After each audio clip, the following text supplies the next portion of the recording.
सुप्रभात बच्चों। आज हम लोगों की यह प्रथम ऑनलाइन हिंदी की क्लास होगी। तो अपने इस प्रथम ऑनलाइन हिंदी क्लास में हम लोग अपनी पाठ्य पुस्तक क्षितिज भाग 2 के प्रथम पाठ, जिसका नाम है सूरदास के पद। तो इसमें 4 पद हैं। तो वैसे तो हमने इन चारों पदों का अध्ययन कर लिया है क्लास में, लेकिन चूंकि हम लोगों की ये प्रथम क्लास है ऑनलाइन हिंदी की, तो आज हम इसको रिवीजन क्लास करेंगे, ठीक है। और इसके बाद नियमित तरीके से अपने सिलेबस को कवर करेंगे। तो ठीक है बच्चों, तो मैं इसको पढ़ रहा हूँ, उसके पश्चात आप लोग इसको ध्यान से सुनिए और समझिए, ठीक है। तो आप लोगों ने समझा कि जो शुरू के 3 पद थे उसमें कैसे मतलब कि गोपियों और उद्धव जी के मध्य संवाद हो रहा है। गोपियाँ जो कि श्री कृष्ण के मथुरा चले जाने के बाद कैसे व्याकुल हैं, ठीक है।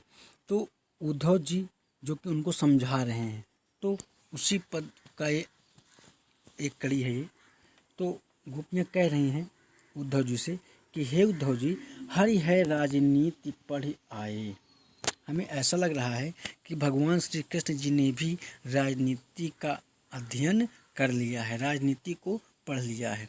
समझी बात कहत मधुकर के, क्योंकि समझ मधुकर होता है भौरा, ठीक है, लेकिन यहाँ पे मधुकर उद्धव जी को कहा गया है। समझी बात मधुकर के, हमने आपकी बातों को सुना और समझा। आपकी बातों को समझकर समाचार सब पाए। वो समाचार जो श्री कृष्ण जी ने हमारे लिए भिजवाया हो, उसको हमने सुन करके हमने ये समझा है कि एक अति चतुर होता है पहला ही। एक तो श्री कृष्ण जी पहले से ही बहुत चतुर थे। अब गुरु ग्रंथ पढ़ा है, ऐसा लग रहा है कि अब उन्होंने बड़े बड़े गुरु ग्रंथों का क्या कर लिया है, अध्ययन कर लिया है, या उन्होंने उसको पढ़ा है, तभी वो राजनीति में और भी कुशल हो गए हैं, ठीक है। ये तीखा व्यंग है गोपियों का उद्धव से श्री कृष्ण के प्रति। बड़ी बुद्धि जानी जो उनकी, मतलब कि उनकी जो बुद्धि है वो और भी ज़्यादा तीव्र या बढ़ गई है। योग संदेश पठाए, तभी तो उन्होंने हम लोगों के लिए योग का संदेश पठाया है। योग वही निर्गुण परम ब्रह्म।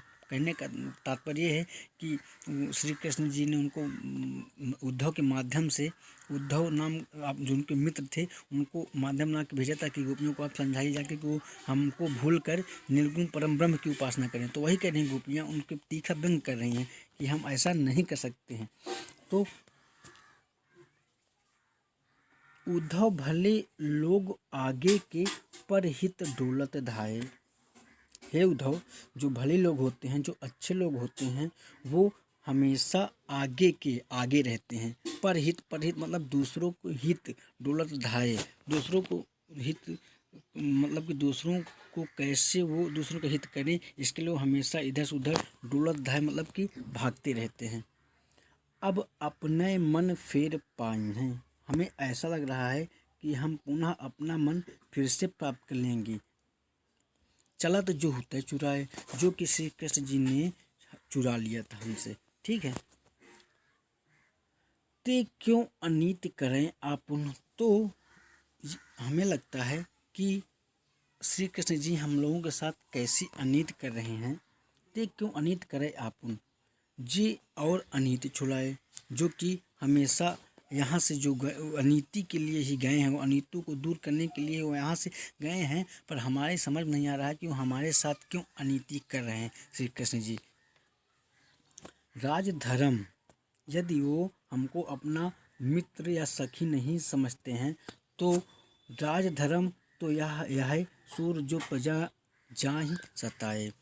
राजधर्म, यदि वो हम लोगों के राजा हैं तो, और हम उन लोगों की प्रजा हैं, अगर वो ऐसा भी समझते हैं, तो राजधर्म तो यह है। सूरदास जी कह रहे हैं कि गोपियाँ कह रही हैं उद्धव जी से कि हे उद्धव, यदि वो हम लोगों के राजा हैं, मान लो कि वो हमें सखा नहीं मानते, वो हमें प्रजा ही माने, और तो प्रजा राजा का कर्तव्य होता है कि वो हमेशा जो प्रजा के हित में हो या जिसमें प्रजा सुखी रहे, ऐसा ही कार्य करना चाहिए। तो श्री कृष्ण जी ऐसा कार्य क्यों नहीं कर रहे हैं। राजधर्म तो यह है, सूर जो प्रजा ना जाहि सताए।